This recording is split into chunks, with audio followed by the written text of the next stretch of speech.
She stood trembling at the altar, 19 years old, a white dress clinging to the body of a girl who had never been kissed, sold by her own uncle to a man 30 years older.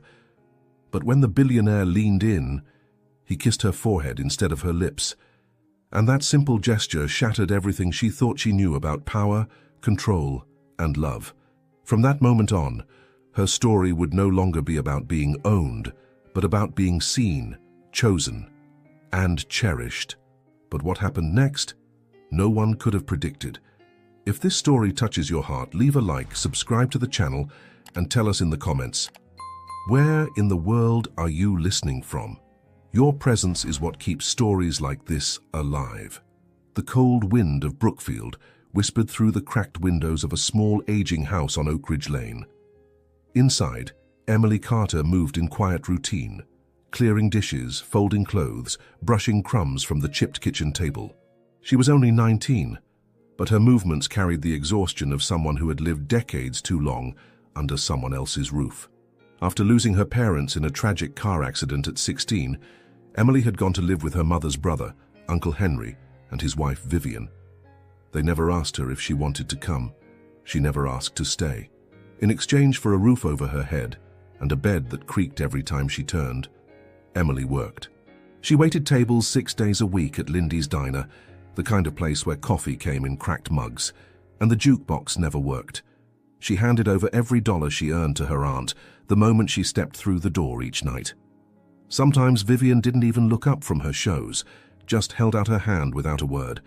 But Emily never complained, not when she skipped prom to work the night shift, not when she wore the same shoes for 3 winters in a row, not even when her dreams of college became faded sketches tucked beneath her mattress.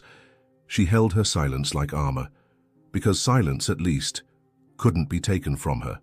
But on a bitter Friday evening in March, the silence was shattered. Henry stormed into the kitchen, his face pale, lips trembling with sweat and regret.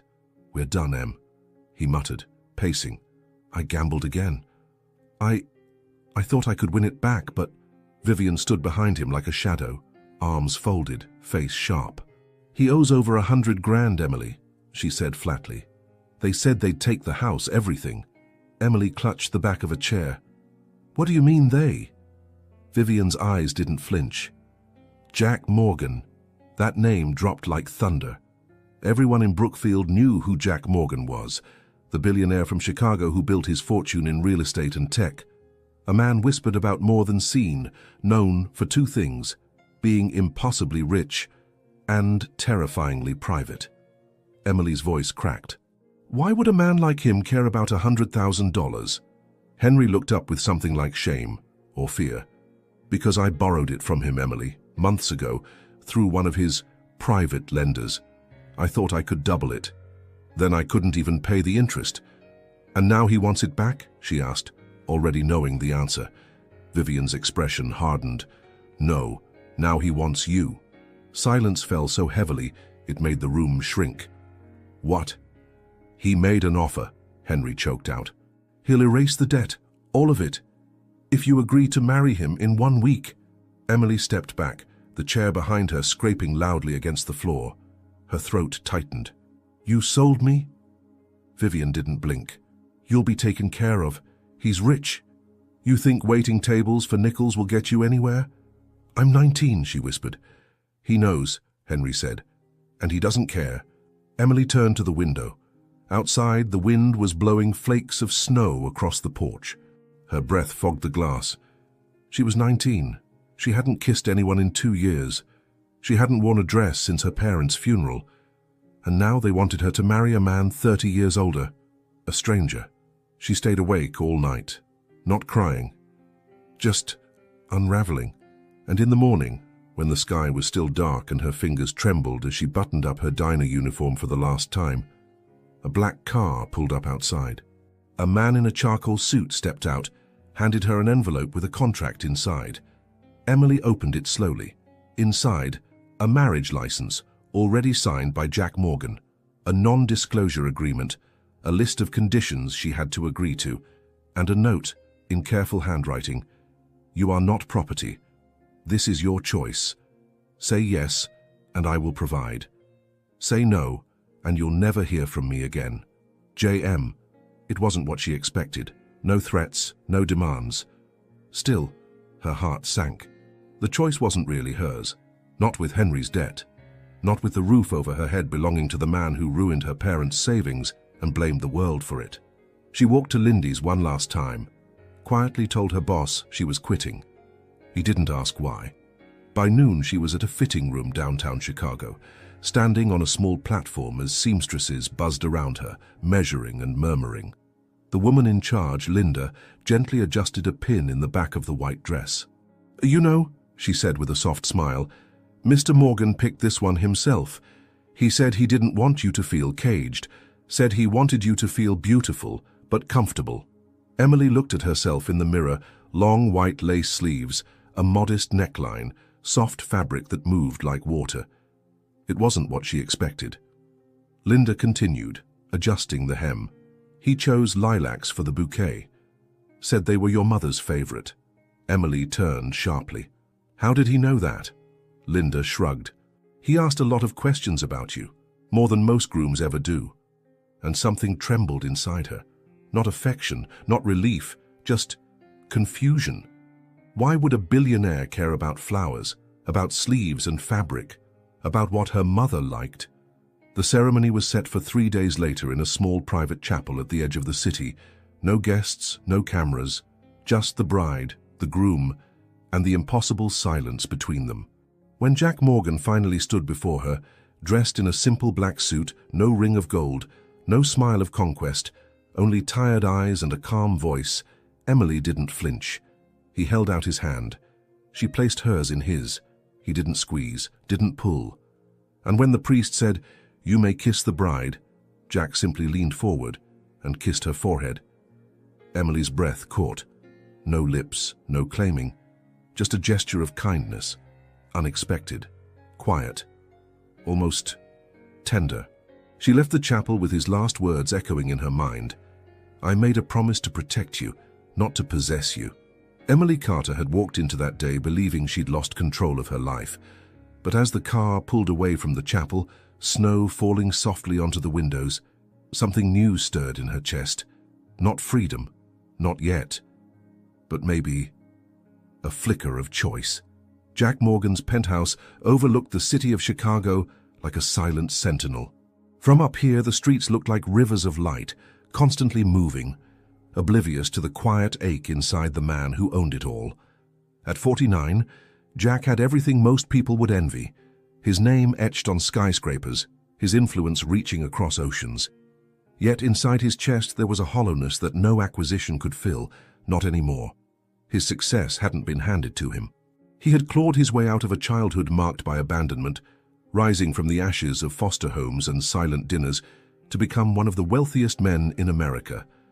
But along the way, something had hardened in him, something that once believed in soft things like family or love. His last relationship had ended in betrayal, not just of the heart, but of trust. After that, Jack closed the gates of his life like a fortress. No one entered unless absolutely necessary. Business, deals, negotiations, those he mastered, but intimacy, vulnerability, he buried them under marble floors and glass towers. So why agree to marry a 19-year-old stranger? Jack had asked himself that a dozen times since making the offer. He wasn't sure he had a clear answer. It wasn't lust. Emily's beauty was undeniable, but his decision came from somewhere deeper, somewhere quieter. Maybe it was the way her story echoed pieces of his own. Loss, struggle, invisibility. Or maybe it was the way she never complained, never begged, never asked for more. Jack had first learned of Emily through the financial report of Henry Carter's debt. When he saw her name attached to the collateral, something made him pause. Instead of dismissing it as another broken man selling something he didn't own, Jack became curious. Who was this girl? What he discovered made him stop sleeping properly for weeks. Emily Carter, top student until she dropped out to survive. No criminal record, no attention-seeking social media, no signs of rebellion, just work. Shift after shift at that diner in Brookfield, a young woman invisible to the world, surviving in silence. Jack sent people to observe, not to threaten, just to understand. The reports came back simple. She smiled to customers, took care of old ladies who spilled soup, and stayed late to clean when no one asked her to. She had a quiet kind of dignity. That's what stayed with him most. He didn't want a puppet. He didn't want a trophy. He wanted to offer someone what he never had, a place where they were safe. And maybe, in that process, he'd find a version of himself that still believed in softness. In his office, surrounded by glass walls and city noise, Jack had rewritten the proposal letter over a dozen times. He hated the idea of being the villain in her story. He didn't want her to feel owned, so he added a line, just one sentence that made his hand tremble. "You are not property, this is your choice." It was all he could offer, and when her acceptance arrived, wordless but signed, he felt something twist inside him. Not victory, gratitude and fear. He didn't know how to hold something as delicate as trust anymore. He only knew how to guard it. When he met her for the first time at the chapel, she was as he imagined, pale, quiet, unsure. But her eyes were something else. Not hollow, not broken. They burned, even through fear. He wanted to reach for her then, not to touch, but to shield. And when he kissed her forehead instead of her lips, it wasn't strategy. It was instinct. Back in his penthouse after the wedding, Jack didn't sleep. He stood at the edge of his floor-to-ceiling windows looking out at the city as snow began to fall, dusting the world in quiet. Emily was somewhere in the guest room he'd prepared. He hadn't followed. He hadn't even knocked. He just let her go. It had taken every ounce of restraint in him to watch her walk away that night, not because he wanted her body, but because he didn't know if she'd ever trust his silence. He'd hired Linda, the stylist, not for appearances, but because Linda knew how to make women feel safe in fabric. He asked for lilacs because they reminded him of his mother, not the one who abandoned him, but the foster mother who once planted them outside a cracked window in a rundown home in Kansas. She had called them flowers of grace. He wanted Emily to feel grace again. Over the next few days, Jack kept his distance, but he noticed everything. The way she moved through his home, cautious but never defeated. The way she cleaned up after herself without being asked. The way she read quietly by the fire, as if trying to disappear into pages. Sometimes he wanted to say something about the way she bit her lower lip when thinking, or how she tilted her head slightly to the left when confused. But he didn't. Not yet. Instead, he ordered her favorite tea, chamomile and mint. He left books by her door, ones about strong women in history. He adjusted the thermostat so the floor was always warm in the morning when she walked barefoot. None of it was grand. But Jack knew what it was like to feel invisible. He was determined not to let her feel that way. Not in his home, not in his presence. He didn't know where it would lead. He only knew this. For the first time in years, he didn't feel like a man standing alone in a glass tower. He felt like someone building something fragile, something honest. And maybe, just maybe, he was beginning to hope again. The sound of fabric rustling, steam rising from irons, and the quiet hum of voices filled the bridal suite in downtown Chicago. Emily stood barefoot on a low platform, surrounded by soft light filtering through cream-colored curtains. The dress clung delicately to her body. Not tight, not imposing, but embracing her form with a strange kind of reverence. It was the second time in her life that someone had dressed her for something that mattered. The first had been her mother, years ago, helping her into a white dress for a school recital. Her mother had whispered, "You're not here to impress, you're here to be seen." Now as Linda, the head stylist, adjusted the satin sleeves with expert hands, Emily wondered what her mother would say if she could see her now. "How does it feel?" Linda asked softly, not meeting Emily's eyes in the mirror, but instead smoothing the lace down her back. Emily hesitated. "Like it fits." Linda glanced up. That's what he wanted. Comfort first, elegance second. Emily's brows drew together. "Jack said that?" "He did." Linda smiled without pity. He was specific. No corsets.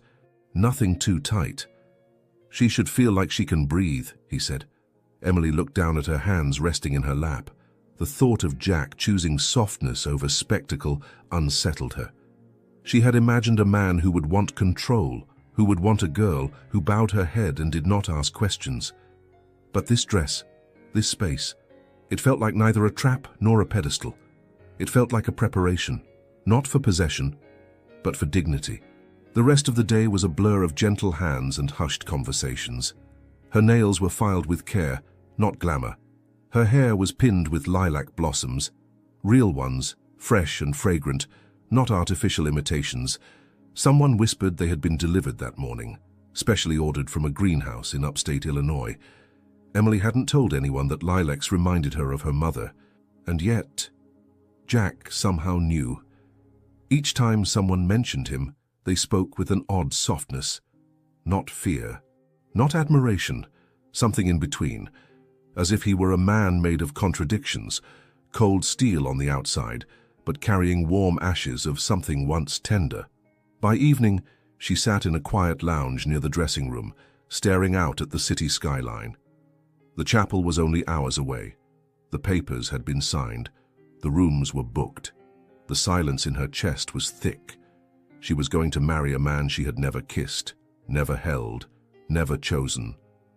A knock at the door interrupted her thoughts. It was Linda again, carrying a small envelope and a gentle expression. "He asked me to give you this before the ceremony," she said, placing it in Emily's hand and stepping back with discretion. Inside was a handwritten note. "No vows will be forced. No words will be spoken that aren't yours. If you wish to walk away before you reach the altar, no one will stop you. I promise to protect your choice, even if it isn't me, J.M." Emily's fingers trembled as she folded the paper. What kind of man gave a girl an escape the night before she was supposed to become his wife? What kind of man expected her to run and still showed up anyway? She wanted to hate him for putting her in this position, for tying his offer to her uncle's mess, for knowing too much and yet doing so little. But what she felt wasn't hate, it was confusion and a creeping curiosity. She rose from the lounge and returned to the dressing room. Linda helped her step into the final layer, a sheer veil that brushed the small of her back. As the stylists packed up and silence returned, Emily turned toward the mirror and faced the woman staring back at her. She didn't look like a prisoner. She didn't look like a sacrifice.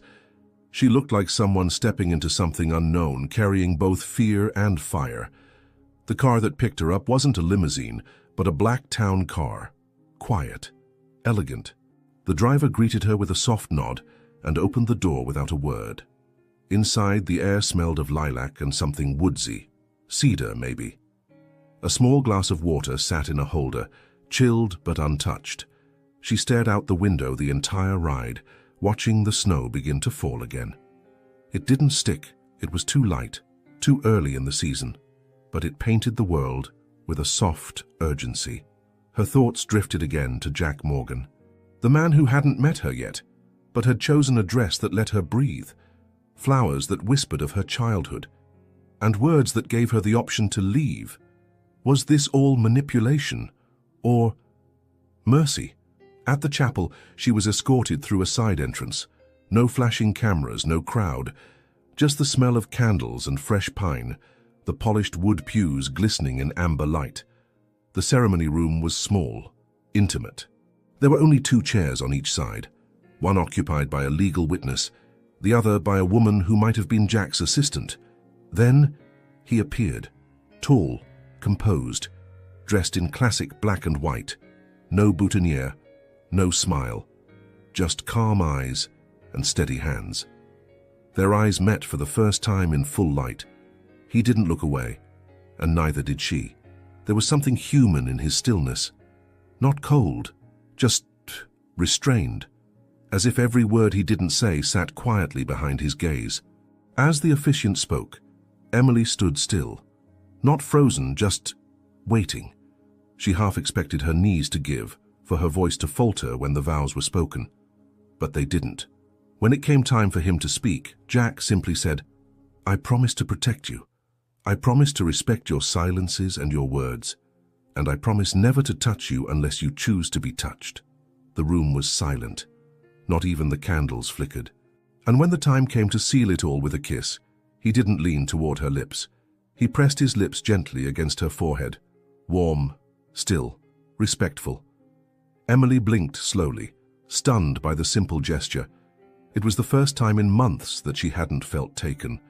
It was the first time in years she'd felt seen.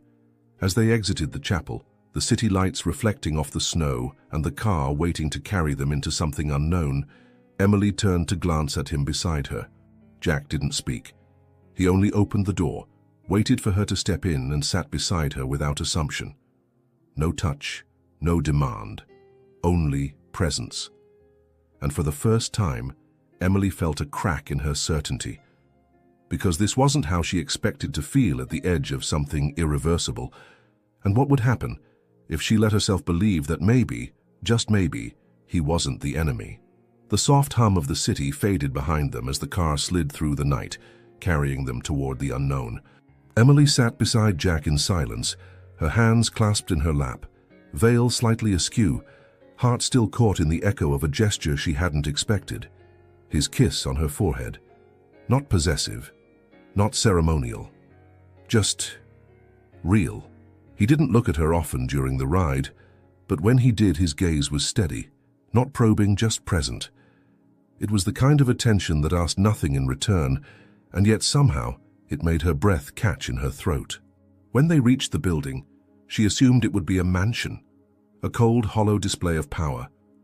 But instead, the elevator took them to the top floor of a high-rise with floor-to-ceiling windows and warm wooden floors. It wasn't gold and crystal. It was quiet, tasteful, human. "This is home," Jack said, his voice deep but gentle. "It's where you'll be safe." Emily stepped inside, her heels clicking softly on the polished floor. The room smelled faintly of cedar and lavender. A fire crackled in the living area, casting shadows that danced along the walls.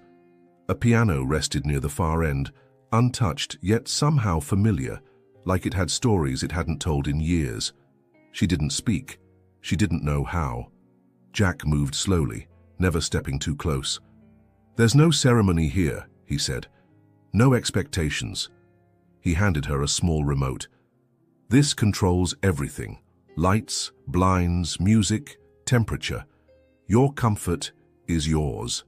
Then he nodded toward a hallway. "There are 2 bedrooms. Yours is on the left, if you ever want company, and you know where I am." Emily blinked. He was giving her space, boundaries. She didn't know whether to feel relieved or strangely unsettled. Not because he crossed a line, but because he hadn't. She looked down at her dress, suddenly aware of how much it weighed, not just the fabric, but what it symbolized. A beginning she didn't choose, a bond she didn't fully understand. "Would you help me with this?" she asked quietly, turning her back to him and gesturing toward the row of tiny buttons that ran down the center of her back. Jack didn't respond right away, but when he did, his fingers were careful, gentle. Each button undone felt like a release, not just of cloth, but of pressure. Her shoulders relaxed as he moved. When he reached the last clasp, he didn't linger. He stepped back. "I'll let you rest," he said. Emily turned, clutching the dress to her chest, and met his gaze. There was something in his eyes, not hunger, not entitlement, but restraint, as if he was waiting to see if she'd bolt or breathe. She gave a small nod. "Thank you." And with that, she disappeared into the guest room, closing the door softly behind her. Inside, the room was warm. Simple. A vase of fresh lilacs sat on the nightstand. Emily walked toward it slowly, trailing her fingers along the petals. How did he know? No one knew. That was her mother's flower, her mother's scent, her childhood memory. She sat on the edge of the bed, the satin dress pooling at her feet. Tears stung at the corners of her eyes, but they weren't from fear or regret. They were from something more dangerous, something she hadn't let herself feel in a long time: relief. For the first time, no one had asked anything of her body. No one had made a demand. No one had reached for her with expectation in their eyes. And in that quiet, Emily cried, not because she was trapped, but because someone, somewhere, had thought she deserved to be free. She didn't sleep much that night, not out of fear, but out of confusion. Who was this man she had married? And what did he want from her, if not what every other man had wanted before? The next morning she awoke to the smell of coffee, not overpowering, but soft, brewed with care. She stepped out of the room cautiously, barefoot, her hair loose over her shoulders. In the kitchen, Jack was flipping pancakes. He looked up when she entered, offering a small nod. "Good morning," Emily blinked. "You cook?" He chuckled, a quiet sound. "Sometimes. I figured you might not want to eat breakfast in a hotel lobby." She sat at the bar slowly, watching him work. His sleeves were rolled up, forearms dusted with flour. He moved with the precision of a man who'd made peace with silence, no talking just to fill the air. "I used to cook with my mom," he said after a pause, "before I went into the system." Emily tilted her head.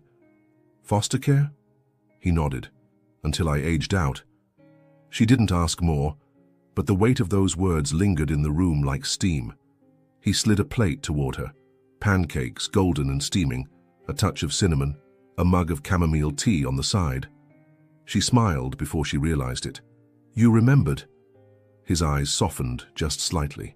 "Lilacs, chamomile. You think I wasn't paying attention, but I was." Emily took a bite and something in her chest loosened. She hadn't eaten pancakes made for her since her parents died. The morning passed in quiet conversation. Nothing deep, books, music, the view. But it was real, not forced. And when Jack offered to show her the library, yes, he had one, she followed. The room was cozy, not grand. Floor-to-ceiling shelves, a reading nook by the window, one entire wall filled with biographies of unsung heroes. He picked up a book on women who'd changed history. "I thought you might like this," he said. "It reminded me of you." Emily took it in her hands, tracing the cover. He had married her with no demands. He had helped her out of the dress with nothing but gentleness. He had served her pancakes in silence, and now he gave her a book about strong women. Who was this man? And why did she feel deep in her gut that something was shifting? Not between them, but inside her. Because for the first time in a long time, Emily Carter didn't feel like someone surviving. She felt like someone beginning, and yet she didn't know what she was beginning toward. That evening, the city shimmered beneath a velvet sky, lights blinking like distant promises no one could reach. Emily stood by the massive window in the guest room, wrapped in a soft robe Jack had left folded at the foot of the bed. Her fingers toyed with the fabric absent-mindedly, her thoughts circling around a single truth. This wasn't what she had prepared herself for. She had braced for coldness, for distance, for control wrapped in kindness. But Jack had offered none of that. No veiled threats, no seduction, no manipulation, just space. And strangely, that unsettled her more than any demand could have.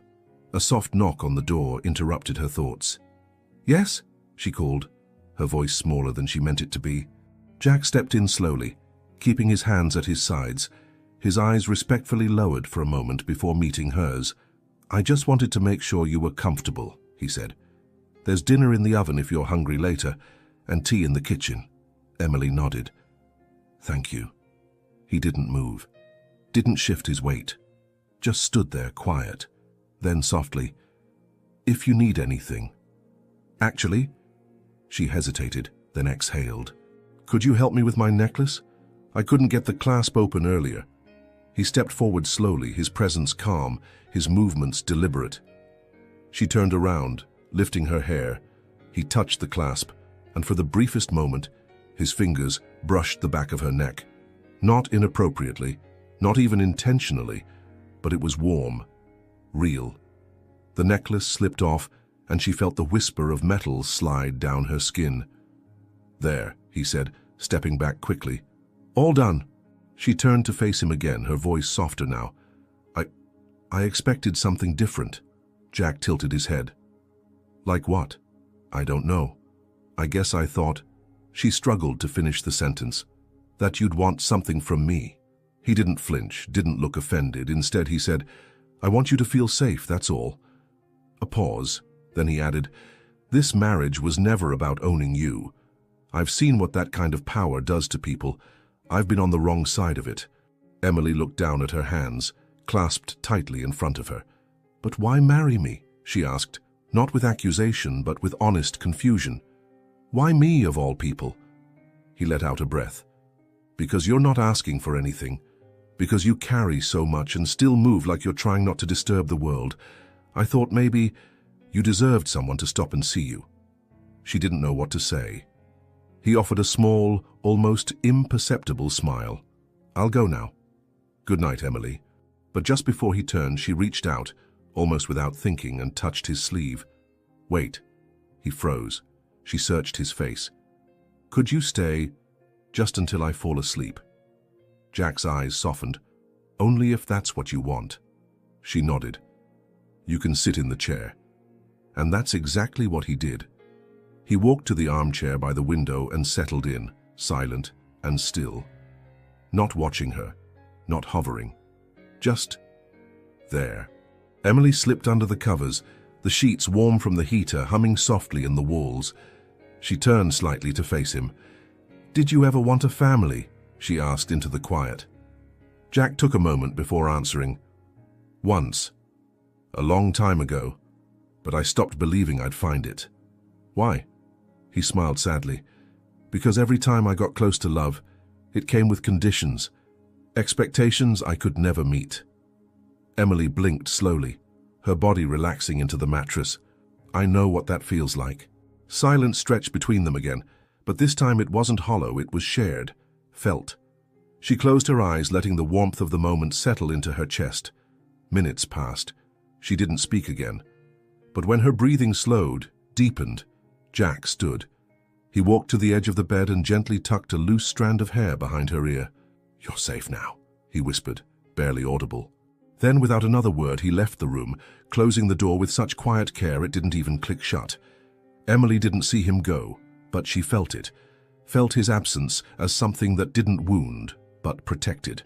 And for the first time in years, she fell asleep with her heart unclenched. No fear, no shame. Only one lingering question that hummed in her chest like a secret waiting to be spoken. What kind of man loves like this, and asks for nothing in return?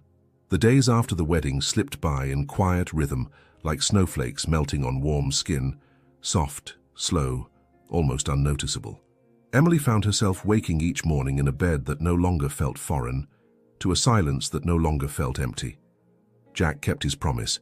He never crossed a line, never stepped into her space unless invited. Instead, he lingered in the background like a steady flame, always near, never overwhelming. It started with breakfasts. Some mornings, he made pancakes. Others, omelettes.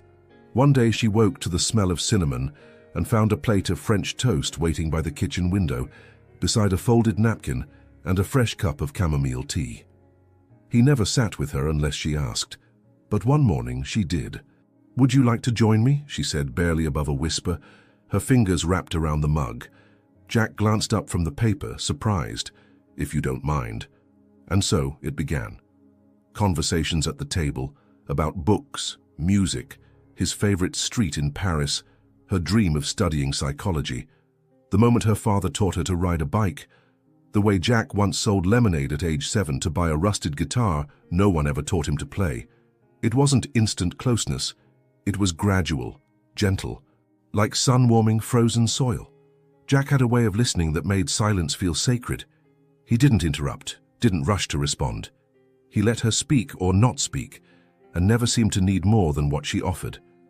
And Emily, for the first time in her life, felt heard. One evening they found themselves in the library. The snow tapped softly at the windows, and the fire cast dancing gold across the floor. Emily sat curled on the couch with a blanket around her shoulders, a novel open in her lap. Jack entered, holding 2 mugs of tea. "I don't know how you always know exactly when I need this," she teased gently. He smiled, handing it to her. Just good timing. She watched him settle into the chair across from her, a rare ease in his shoulders. "Did you always like books?" Jack nodded. Books were safer than people. Emily tilted her head. "What do you mean?" He stared into the fire for a moment. "When I was a kid, I lived in 10 foster homes by the time I turned 12. Every time I got close to someone, I was moved again. But books stayed. I could open them and disappear into a world where no one sent you away." Emily swallowed hard, her fingers tightening around her mug. I'm sorry." He met her gaze. "Don't be. It taught me how to notice quiet things." She blinked. "Like what?" Like how you breathe deeper when you talk about your parents. Saw how you always glance at the door before you laugh, like you're afraid someone might shut it on you. Her breath caught. It wasn't intrusive. It was intimate. A kind of seeing that felt like being known. They sat in silence after that, sipping tea, the snow falling heavier outside.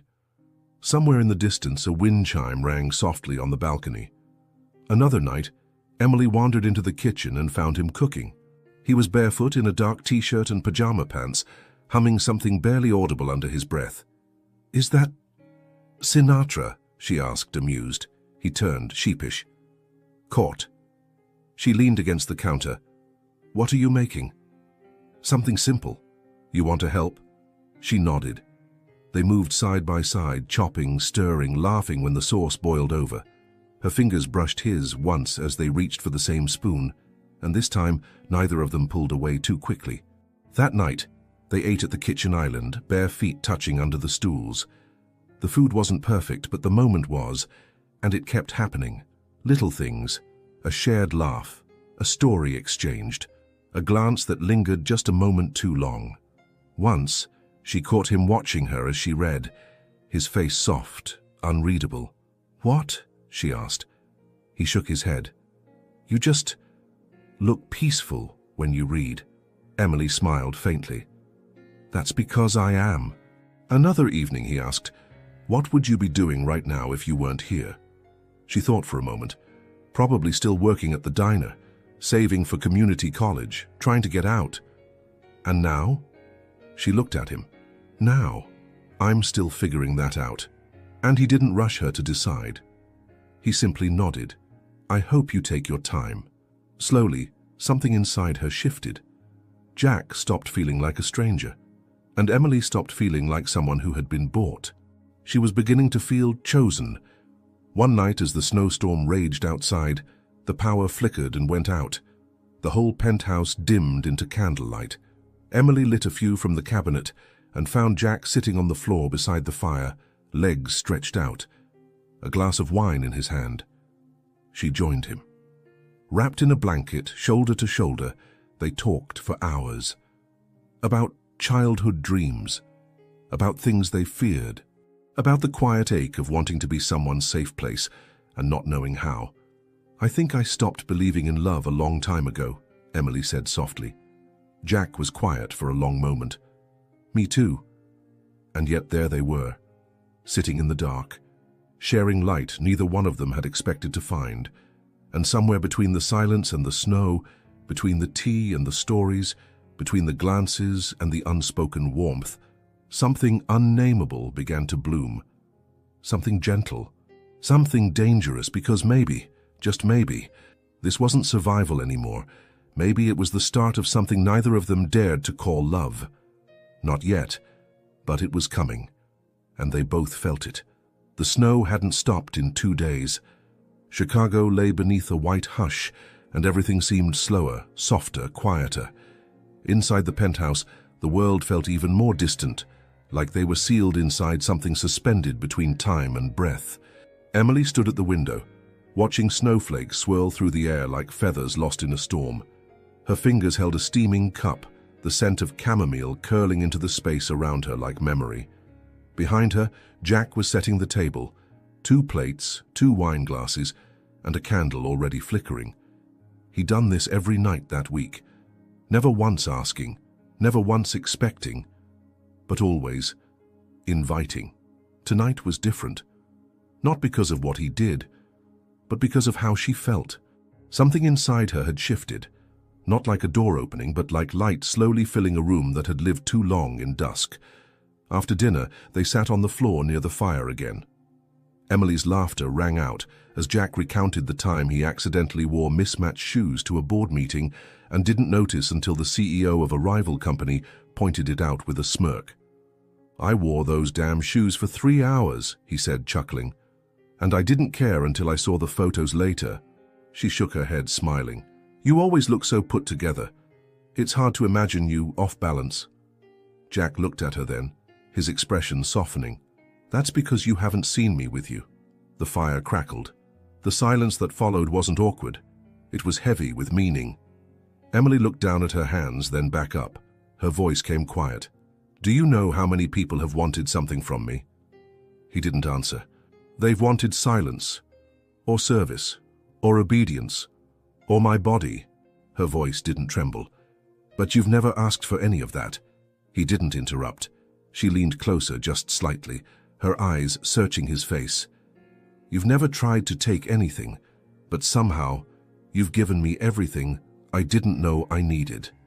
He inhaled slowly, as if bracing for something he didn't dare hope for. Emily reached for his hand, not trembling, not hesitant. "Sure. I trust you, Jack," she said. He blinked, visibly moved. "You don't have to say anything," she added quickly. I'm not expecting a declaration. I just wanted you to know." He nodded, his voice low. "Emily, I've been waiting for you to feel safe. That's all I've wanted." Her thumb brushed over his knuckles. "I do." The moment stretched between them, warm, fragile, electric.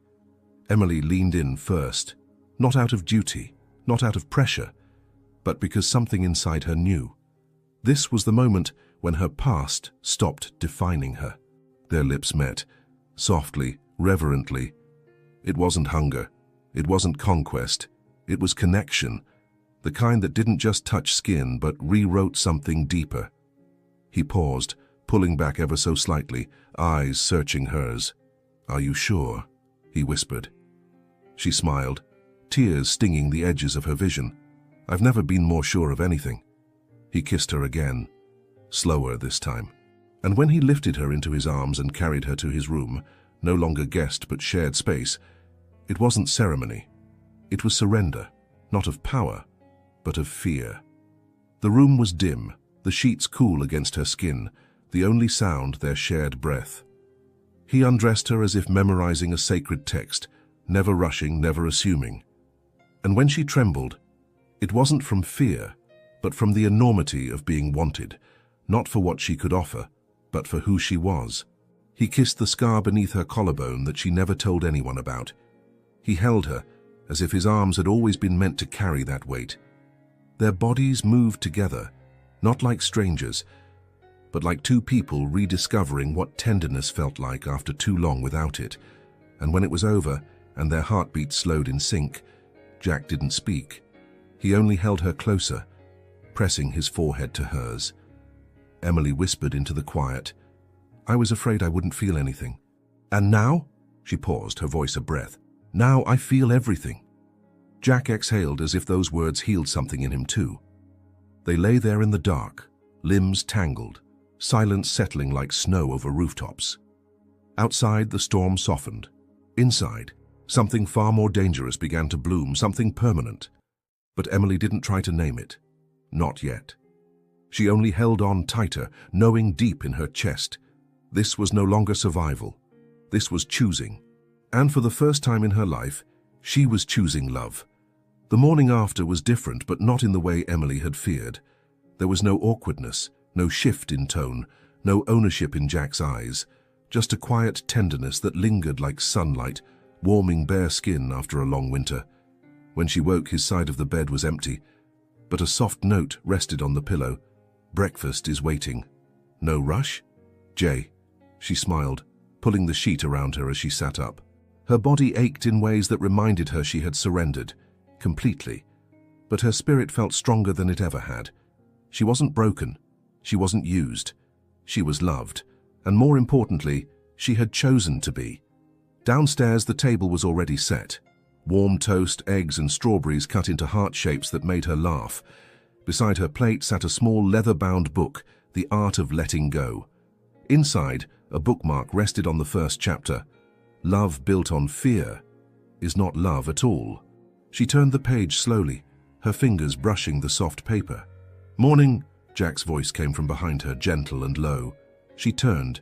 He was barefoot, hair slightly tousled, holding 2 mugs of tea. "Chamomile," he said, "and coffee, just in case." She took the tea, her fingers grazing his, and for a long moment, they just stood there, close, grounded in something real. "Did you sleep well?" he asked. She nodded. "Better than I have in years." They ate slowly, without rush, without pretense. And when the dishes were cleared, Jack gestured toward the elevator. "I want to show you something." She followed, curiosity piqued. He led her to the rooftop. The sky above was pale blue, streaked with early sunlight. Snow blanketed the garden in quiet beauty, untouched except for the path he had already cleared. There was a small bench beneath an awning, a blanket folded over it. He offered it to her and sat beside her, their breath visible in the cold. "This was the first thing I built when I bought the place," he said, looking out over the skyline. "Not the view, not the wine cellar. This." Emily glanced around, puzzled. "Why?" "Because I wanted a place where I could sit and remember I was still human." She smiled faintly. "You never seemed like someone who forgot." He chuckled, shaking his head. "I did. For a while. Until you." She looked at him, heart tugging. "I don't want to be someone you need to rescue," she said. He met her eyes, serious now. "And I don't want to be someone who cages you." There was silence. Then he reached into his coat and pulled out a folder. "What's this?" "A proposal," he said. "But not the kind you're thinking."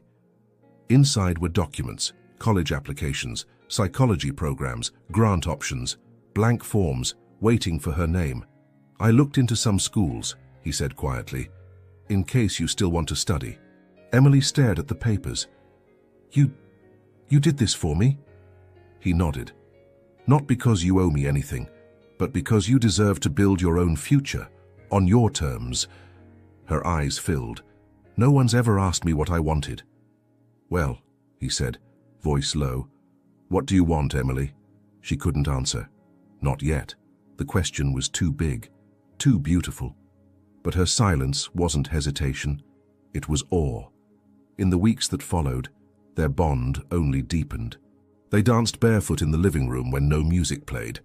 They argued over books, laughed over burnt dinners, and shared quiet Sunday mornings in pajamas, reading on opposite ends of the same couch, her legs across his lap, his hand resting on her ankle without needing more. Jack never tried to change her, and Emily never tried to shrink herself to fit his life. They moved together, not as master and wife, not as debt and repayment, but as equals, as partners. One evening, Emily stood by the piano while Jack played a slow, uncertain melody. He didn't know she was watching until she laughed gently. "You said you never learned," he grinned. "Lied." "Why?" "I wanted to see if you'd stay long enough to find out." She crossed the room and leaned on the piano. "I'm not going anywhere." He stopped playing. Their eyes met, and neither one of them blinked. Later that night, as they lay in bed, her head on his chest, his fingers tracing idle circles on her shoulder, Emily whispered into the quiet, "I thought I was marrying a man who wanted to own me." Jack's hand stilled. "But I fell in love with a man who let me be free." He kissed the top of her head. "I never wanted a wife," he murmured. "I wanted a witness, someone who could see me and stay." She pressed closer. "Then I guess we both got what we didn't know we needed." Outside, snowflakes fell again, gently brushing the window like blessings. And inside, in the stillness of breath and truth and slow becoming, love took root, not as a fairy tale, but as something real, something chosen. And yet, even then, neither of them could have imagined what the next chapter would bring. The first signs came quietly, easily mistaken for the toll of winter. Emily felt more tired than usual. Her appetite, usually steady and balanced, became unpredictable. Certain smells, cinnamon, eggs, even Jack's cologne, turned her stomach without warning. At first she said nothing. She thought it might be the stress of adjusting to a new life or the lingering tension of years lived in survival mode. She told herself it would pass, but it didn't. One afternoon, while Jack was away in a meeting, Emily found herself curled on the couch under 2 blankets, her skin clammy and breath shallow. Linda, now more of a friend than a stylist, had stopped by to deliver fabric samples for a charity event. She took one look at Emily's pale face and narrowed her eyes. "When was your last cycle?" she asked softly. Emily blinked. I don't remember." Linda didn't push. She simply placed a small pharmacy bag on the counter before leaving, her hand brushing Emily's arm with knowing warmth. Inside, 2 pregnancy tests. Emily stared at them for an hour before finally walking to the bathroom, hands trembling. She sat on the edge of the tub, holding her breath as the minutes ticked by. One line, then a second, and a third test, and a fourth. All positive. Tears welled in her eyes, not from fear, not even from joy, from the sheer impossible fact of it. She was pregnant, with Jack's child, and suddenly, everything shifted. She didn't tell him immediately, not out of doubt, but because she needed a moment to breathe, a moment to feel the weight of it alone. That night, she cooked dinner, something simple, warm, familiar. Jack noticed her silence, but didn't press.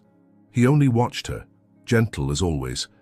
After the plates were cleared and the lights dimmed, she took his hand and led him to the rooftop garden, now blanketed in snow. The sky above was crisp, filled with stars. "I need to tell you something," she said, her voice low.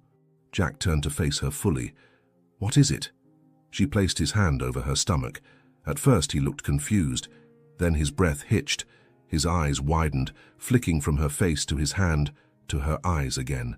"You're—" he whispered. Emily nodded, barely holding back tears. "Yes." For a moment, he just stood there, frozen, as if the world had narrowed to that single truth. Then, something broke in him. He exhaled shakily, pulled her into his arms, and held her with a force that was equal parts disbelief and wonder. "I never thought—" His voice cracked. "I never thought I'd be someone's father." "You already are," she whispered against his chest. "Starting now." He stepped back, looking at her with eyes glistening. "Emily, are you happy?" She laughed softly through her tears. "I don't even know what to feel, but I'm not afraid." Jack cupped her face. "Whatever this child needs, whatever you need, I'll give it. I'll protect you both. I'll love you both." They stood in silence, letting the snow fall around them. Later that night, Jack brought out an old notebook, its leather worn, pages filled with scribbles.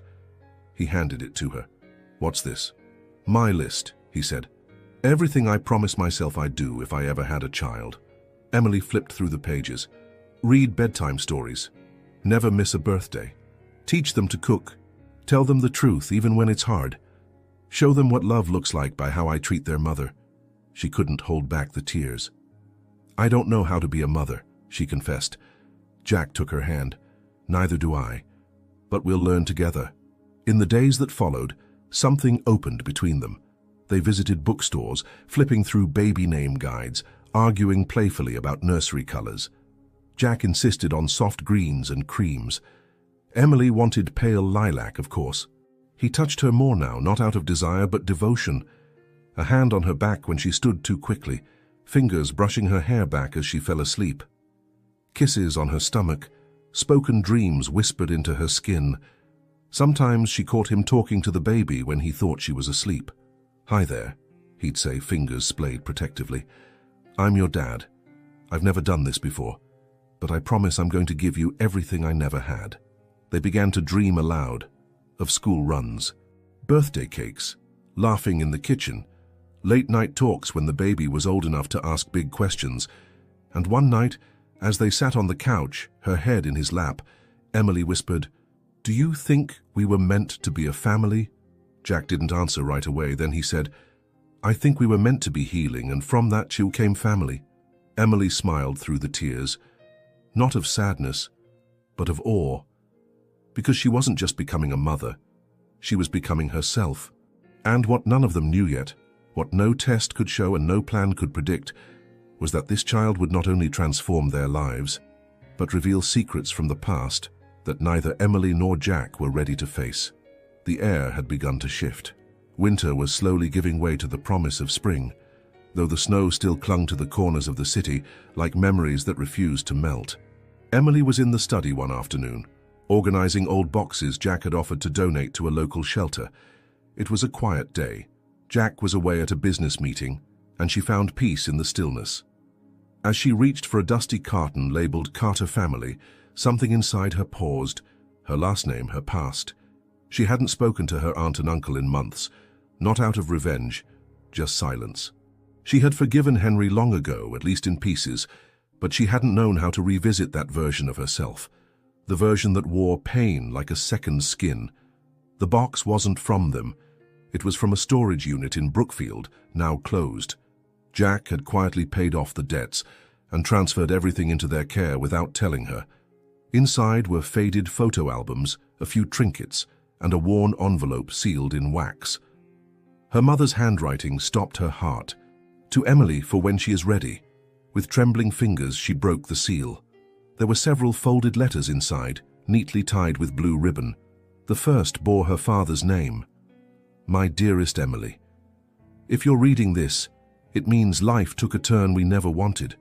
But perhaps in some strange way you've found your way back to us. We tried to protect you, sweetheart. You were never meant to carry the weight you did. Your Uncle Henry. We loved him, but he got lost. He was being threatened by people bigger than we could handle. The money, the lies. We tried to clean it up before it reached you. The accident that took us. It wasn't just a crash. We were going to confront someone that night. We wanted to save your future. Please don't hate him. He was a good man once, and sometimes good people break under pressure. All we ever wanted was for you to be free, to be loved the way you deserved. If you ever find someone who gives you that, don't run. Let yourself be loved. We'll always be with you. Love, Dad." The second letter was shorter, from her mother. "My little bird, you were always brave, even when the world wasn't kind. I know you're probably scared, and I know this letter can't undo the hurt, but I want you to know something. You were born from love, not chaos, not debt, not desperation, and I believe, deep in my bones, that you'll find someone who sees you, someone who will stand in the fire for you. Let that kind of love in. Let it change you. You were never meant to survive. You were meant to bloom. Always, Mum."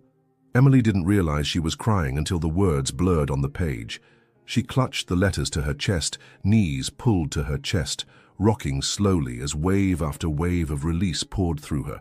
All this time, she had carried guilt for things she never caused, wounds that weren't hers to bear, silences she had mistaken for punishment. Jack found her there an hour later, the sun dipping low outside the window.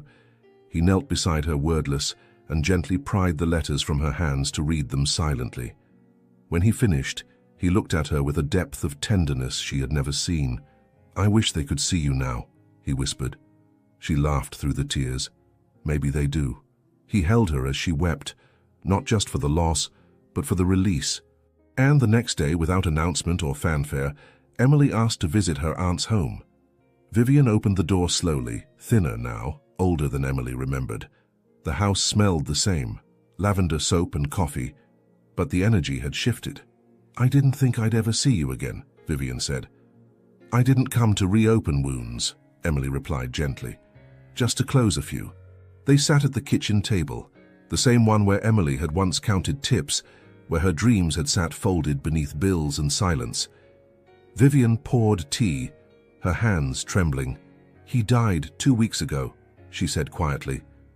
Emily blinked. "Henry?" Vivian nodded. "His heart. He didn't tell me how bad it was, just went to sleep and never woke up." Emily exhaled slowly.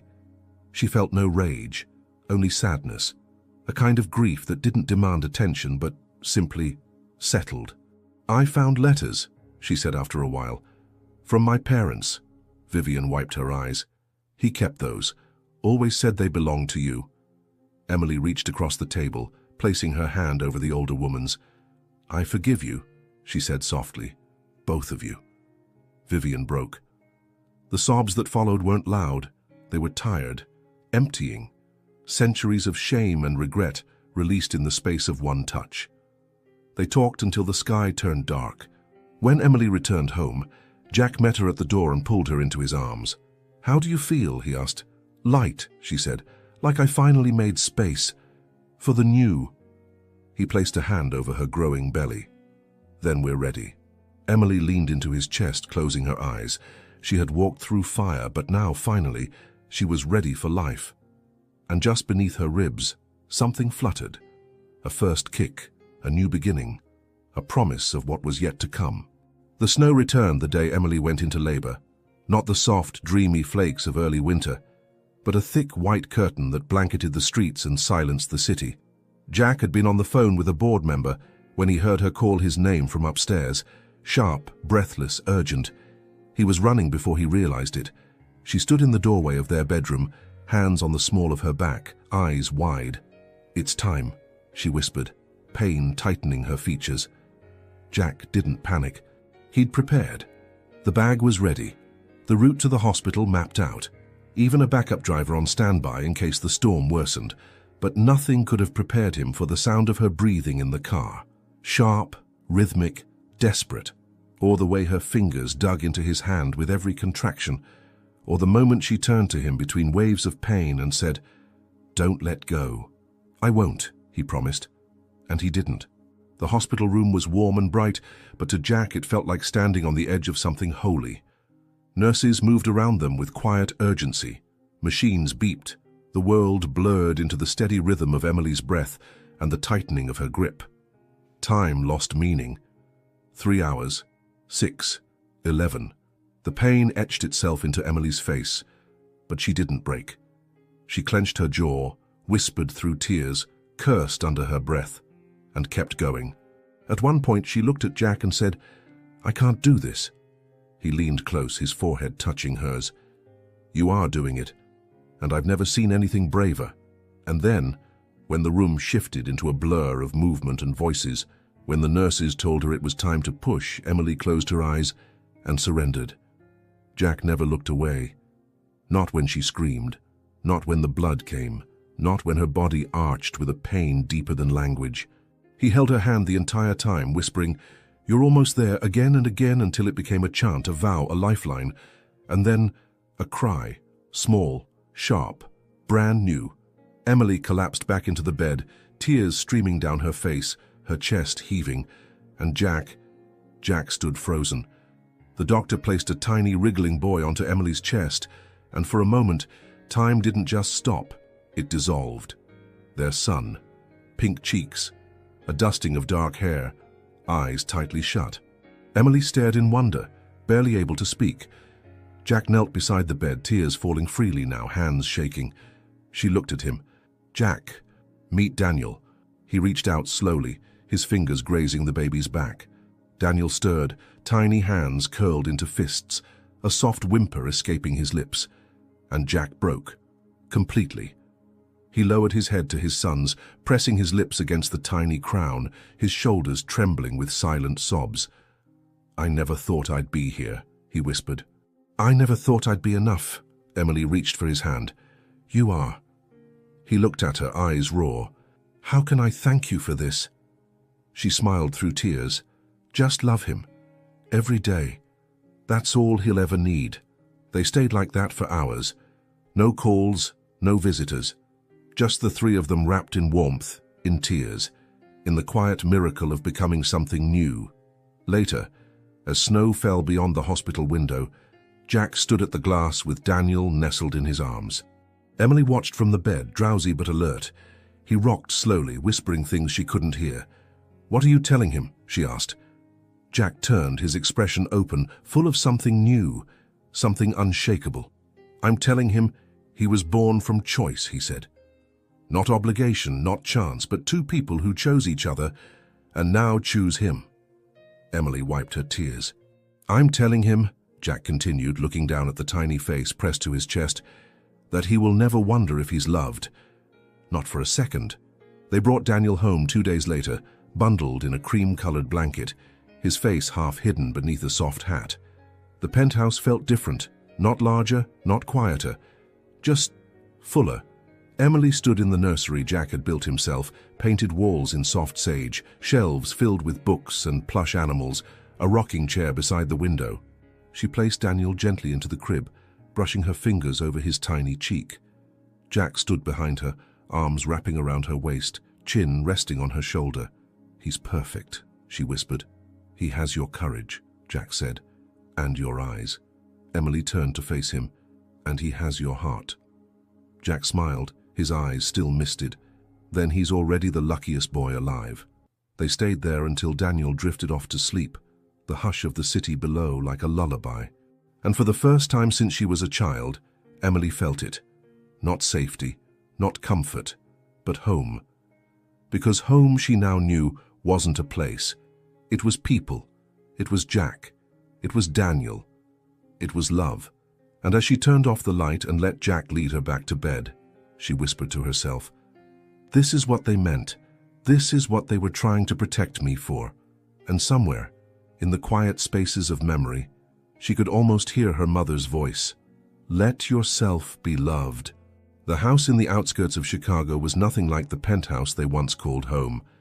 It had a porch that creaked when you stepped on the second board, a kitchen that always smelled like cinnamon and coffee, walls covered in framed drawings done with crayon and glitter glue. There was a swing set in the backyard, weathered, sun-warmed, scattered with toys and memories. And laughter. Endless, uncontainable, innocent laughter. Emily stood barefoot in the kitchen, holding a baby on one hip while flipping pancakes with the other. Her robe was half-tied, her hair in a bun that had surrendered hours ago, but there was peace in her eyes. Daniel, now 5, raced through the hallway with a toy cape flying behind him, shouting something about space pirates and invisible treasure. Jack appeared seconds later, wearing pajama pants and mismatched socks, chasing their son with a grin so wide it made Emily pause just to watch him. This was their life now, not perfect, but perfectly theirs. Jack still ran his company, but he no longer let it run him. He worked from home most days, never missing a school play, a pediatric appointment, or a chance to kiss his wife's shoulder while she stirred soup. Emily had gone back to school after Daniel was born. Slowly, carefully, one class at a time. Now she was a part-time counselor at a local youth center, working with girls who reminded her of who she used to be. Girls who needed someone to look them in the eye and say, "You matter. You're more than your circumstances." Some days were chaotic, some were exhausting, but all of them, every single one, were built on choice. Every morning, Jack chose to kiss her before checking his phone.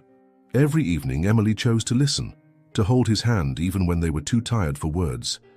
And every night as their children slept, because yes, there was a second now, a wide-eyed little girl named Grace who had Jack wrapped around her tiny finger, they chose to say thank you even in silence. One autumn afternoon, Daniel climbed onto Jack's lap, his face serious. "Daddy," he said, "do people ever stop loving each other?" Jack paused, brushing a strand of hair from his son's forehead. "Sometimes," he said gently, "when people forget to choose each other." Daniel tilted his head. "But you and Mommy never will, right?" Jack smiled. "Never." "Why?" "Because every day," Jack said, glancing at Emily across the room, "I wake up and choose her all over again." Emily turned at that exact moment, as if she had heard every word, and smiled. Not the kind of smile worn for show, but the kind that said, "I know exactly who I am, and I know exactly where I belong." Later that night, when the house was quiet and the children finally asleep, they stood on the porch beneath a sky scattered with stars. Jack wrapped his arms around her from behind, pulling her close. "Do you remember the first night?" he whispered. She laughed softly. "Which part? The awkward silence, the lilacs, or you running out of the room like you were afraid I'd combust?" He chuckled. "All of it." She turned to face him. "We were strangers. Now we're everything," he said. Emily rested her head against his chest, listening to the heartbeat that had once felt so far away. They stood like that for a long time. No urgency, no fear, just love, quiet, real, resilient, not built in a single moment, but in thousands. Thousands of tiny, sacred moments. A forehead kiss instead of a claim. A pancake on a cold morning. A chair pulled closer during silence. A whispered, "I trust you." And maybe that was what love truly was. Not fireworks, but presence. Not perfection, but choice. Over and over and over again. They didn't fall in love all at once, they built it. Through silences, through choices, through days that asked for patience and nights that asked for presence. What began as an agreement became a devotion. Not loud, not perfect, but real. And perhaps in the end that's what love truly is, the quiet decision to stay. And because sometimes the greatest kind of love is simply the one that shows up. If this story moves something in you, leave a like, subscribe to the channel, and share in the comments. Where are you listening from today? Your voice is part of what makes this space so human.